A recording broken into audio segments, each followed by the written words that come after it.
Hey there. Welcome or welcome back to my channel. I'm Chrissy and I'm the Peckish Pagan. Today, I wanted to take a few minutes to talk about my ins and outs for 2026. Editing Chrissy here. Yes, I did wake up like this. I wanted to take a minute to thank Sophie, the Midwest Magician, for doing this tag. This is an open tag, ins and outs of 2026. If you're interested, please feel free. And even like Sophie said, if you don't even have a YouTube channel and something about this particular subject calls on you to start a channel, do it. I highly recommend it. So back to the video. If that sounds like something you are interested in, please grab a cuppa. I've got some tap water. I'm about halfway through.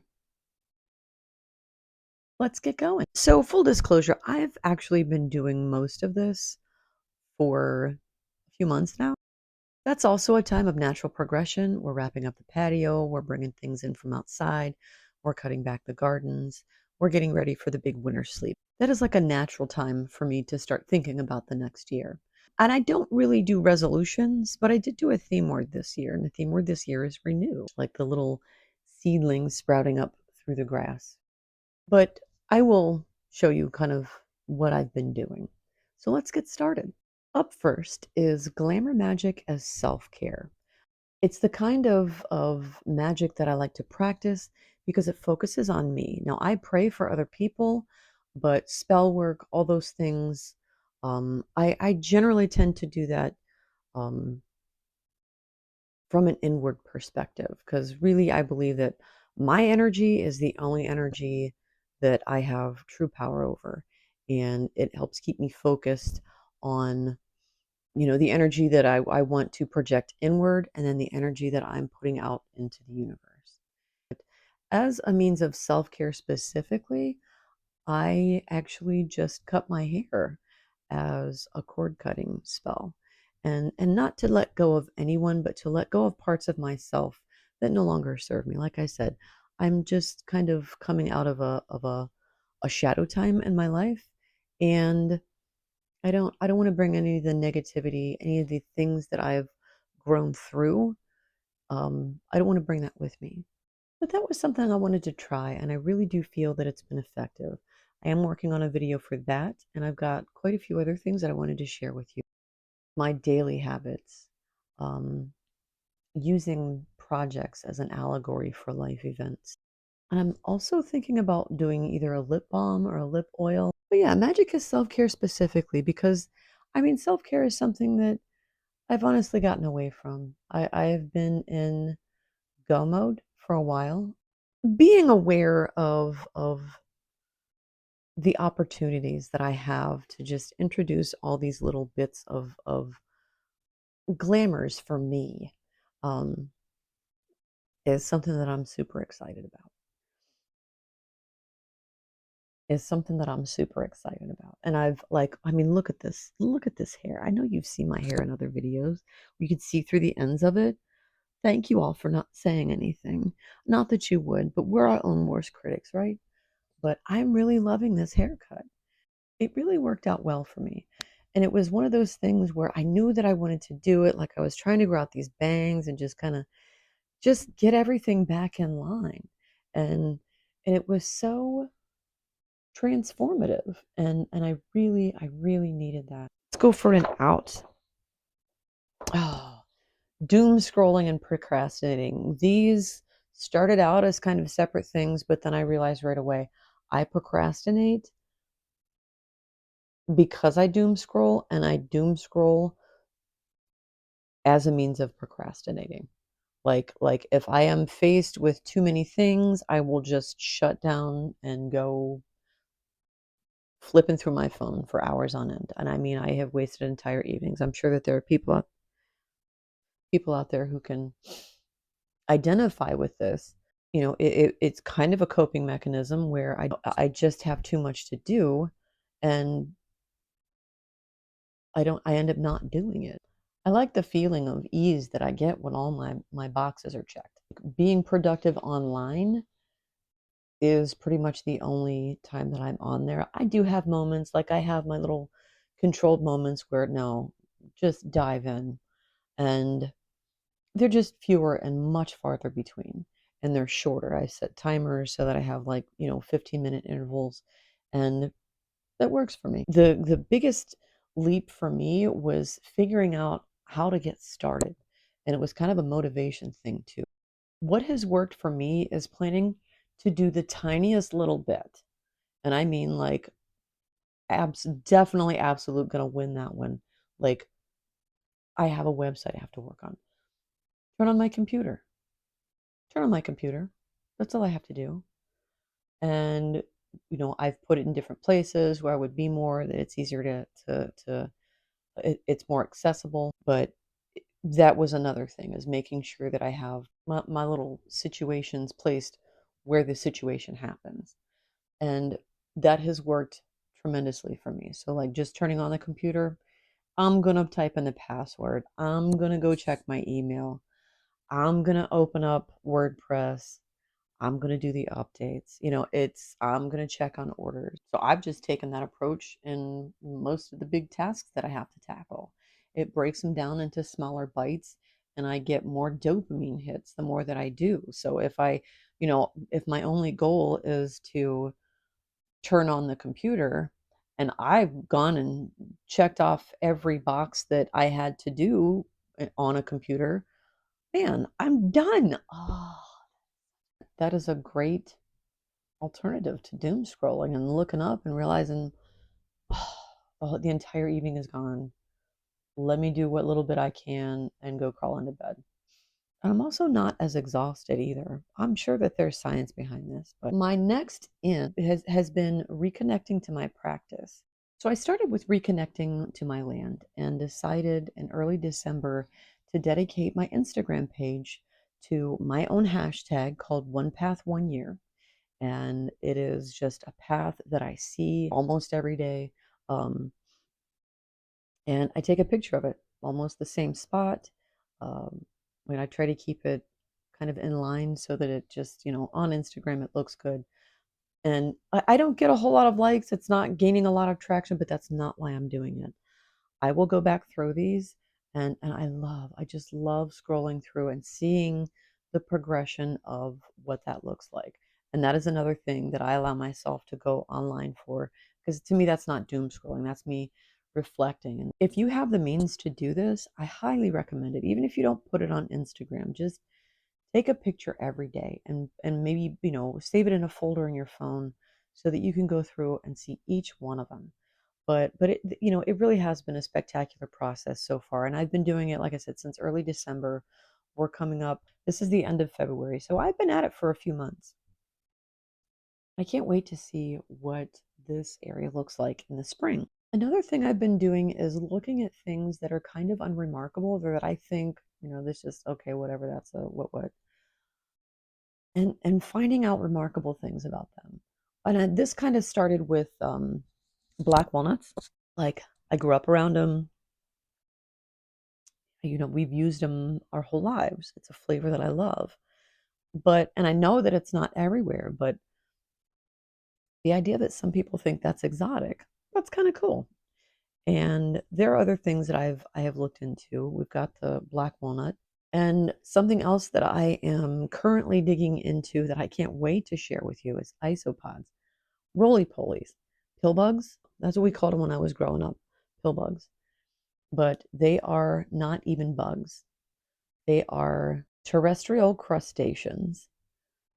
So basically they're land crabs, right? And I'm able to turn that into something of a practice as well.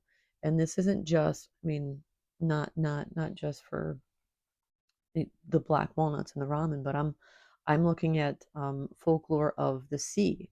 Because even though I say Lake Erie, to me it is an inland sea. I know it doesn't tick all the boxes that um, that would qualify it as an inland sea, but it's got it ticks a lot of the boxes. And Lake Erie has taken lives just like the North Sea has. And there are people who have sailed the North Sea who say they would never ever sail on any of the Great Lakes.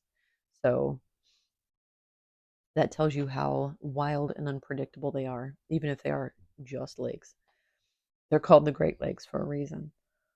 So I've been tapping into things like that. I love those stories, all that stuff.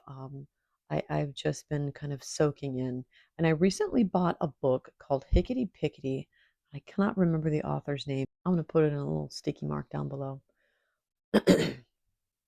But it's basically a primer on how to look at stories and folklore and glean the meaningful information from it. How do you break these things down? And I'm just starting that book, so I think I'm about 3 pages into chapter two, but or part two. Anyway, I'm not that far into it. This also has me reconsidering my code of ethics. My guiding document on that is When, Why, If by Robin Wood. If you are a fan of Scott Cunningham and you have some of his older publications, you may recognize her, or you may recognize the name because she did a lot of artwork for Scott Cunningham's books. And she's done other things as well. I think this was the only instructional guide that she made. And despite the fact that it's from the 90s, um, she tries so hard to have inclusive language that didn't exist back then. But this is set out to be the kind of book that people who are questioning many parts of their path will still get a lot out of this book. I am also going to be reassessing my altars on this one. I have many. I want more. These are all steps that I'm taking to reconnect to my practice, um, kind of by going deeper inward.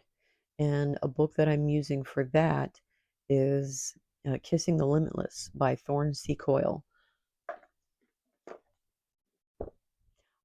I have this on Audible and Kindle. I like to highlight things, and then I don't necessarily take all these books to work. If there's something that has been said, I want to annotate it. I can do that and then come home and do it in the book. But anything that I take a keen interest in, I will do that with. I have a few books like that. And then another thing that I'm going to be sharing with you about reconnecting to my practice is a self goddess.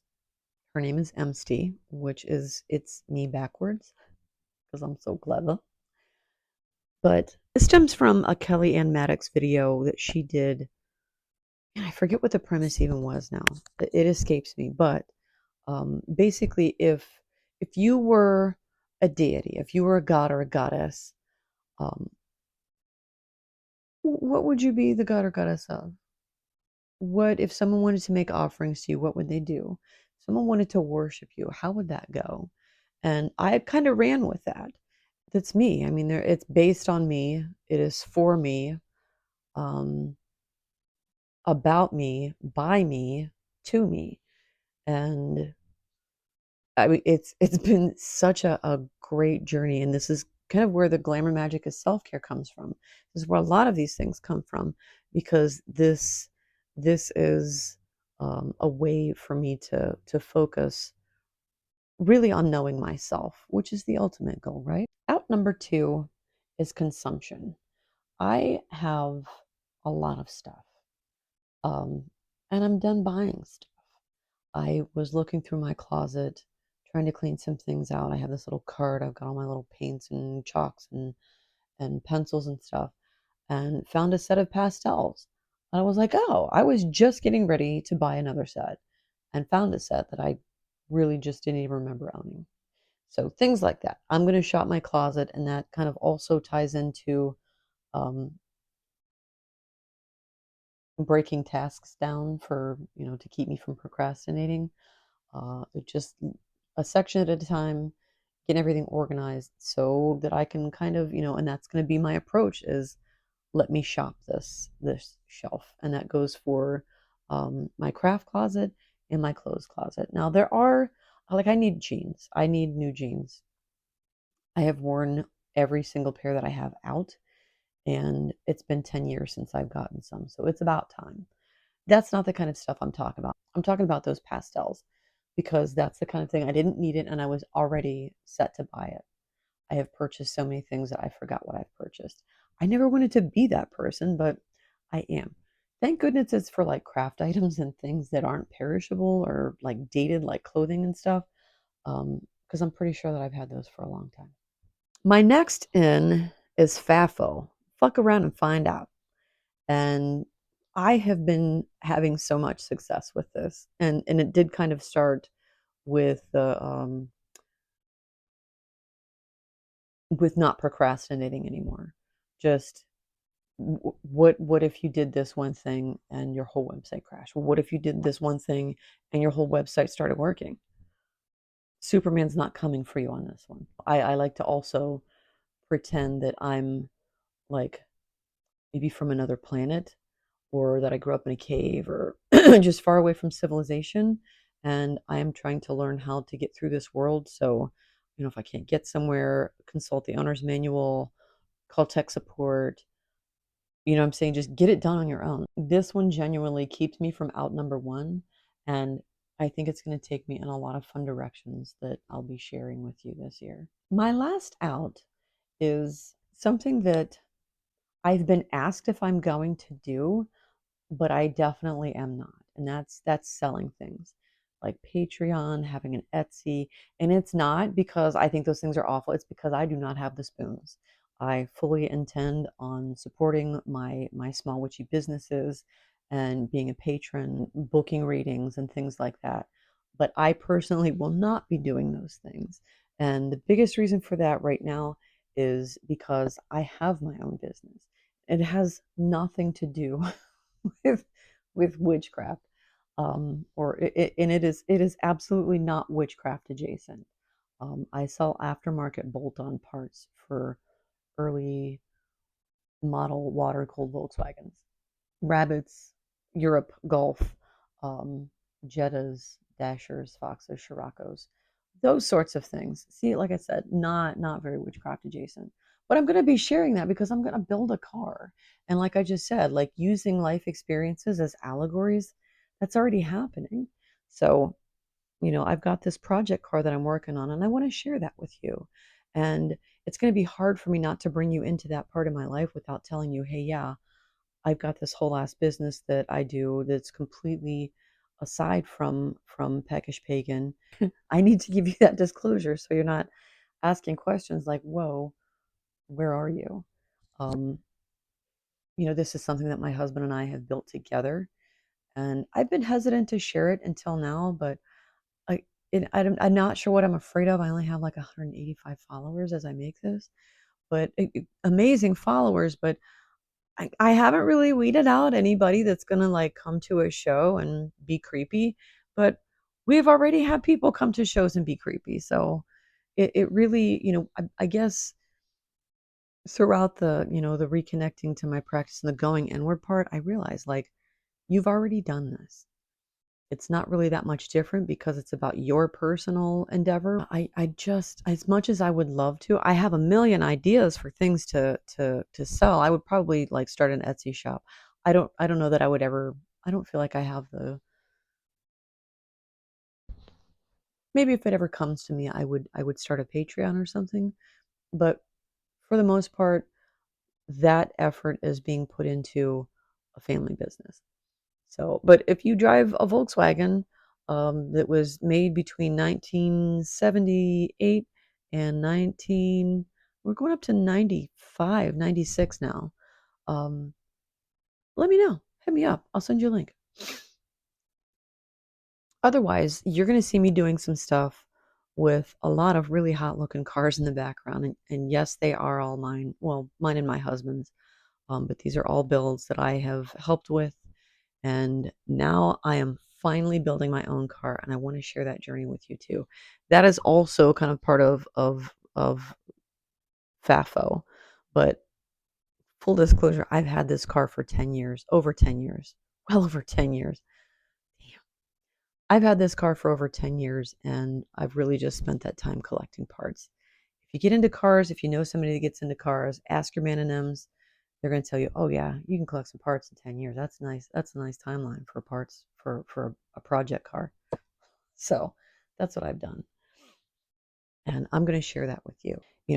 Like I said, people have asked, The answer is no. I will simply continue to enjoy everything that everyone else puts out, but that's not going to be something that you're going to be seeing from me anticipating anytime soon. Now, maybe if the heavens open up and I get $1 million idea and $1 million and can pay somebody to do stuff like that for me, I might, but then I might not because that's paying somebody else to do what I want to do. Because I've been asked, that's not something that I plan on doing with my channel, but I will be sharing that part of my life that keeps me from it. Does that make sense? It should. I hope it does. If it doesn't, I'm going to move on anyway. To my final in, and that is leaning into this channel a little bit more. And this is something like it was on the radar, but again, I just haven't had the spoons. I've really been working on our website. I finally got it done, and I'm really feeling um, I'm really feeling good about the energy that I have to put into this. Um, and like I said, I have a lot to share, but I don't want to keep, putting out videos. Oh, I'm going to post more. Oh, I'm going to post more. I might not. I'm kind of a flake like that. I am a professional flake. How's that? I do want to post more consistently. I think I think shorts are going to be in our future. Um, Probably some extended shorts, but just a mishmash. I've even considered filming long form content vertically. What do you think about that? Let me know in the comment section down below, yes or no. Long form content in vertical. Because there's sometimes where I'm watching something and I have to turn my phone to the side and it's clear that I'm watching something, or, I'm like holding my phone in some kind of weird way and just something to think about. And that stems from the number of clips that I've made that for some reason my phone just does not flip over into horizontal mode and I'm going to throw it all out the window. There's also definitely going to be more food content. This is where I get imposter syndrome. Despite being a cook and knowing what I'm doing, I think my recipes are boring. I eat a lot of ramen. I make a lot of charcuterie boards. But, my fridge is a spell box and I want to share that with you. But and it is the peckish pig and we do get peckish. And that was really the reason why I started this channel was one of the reasons why I started this channel was because a lot of people, you know, well-known witches have fully disclosed, I am not the best cook in the world. I don't know how to do this. I don't know how to do that. Some people are really great at baking, but they're like, don't make me put anything else in this oven. Don't make me put something in a frying pan. I get it. We've all been there. But I grew up in a kitchen. So the last time I was there was a very long time ago.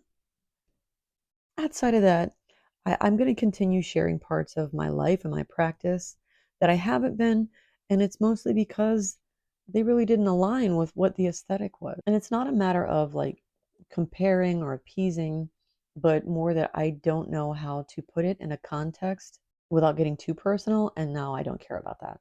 Like I said, we've had creepers come up to us at shows.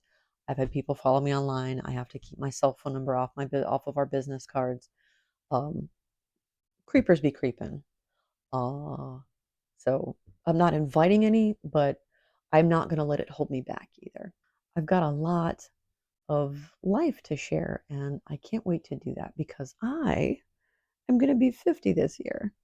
I'm celebrating my 50th solar return this spring in May, and um, I, that's going to be something that goes along with, I'm going to make my own ritual blade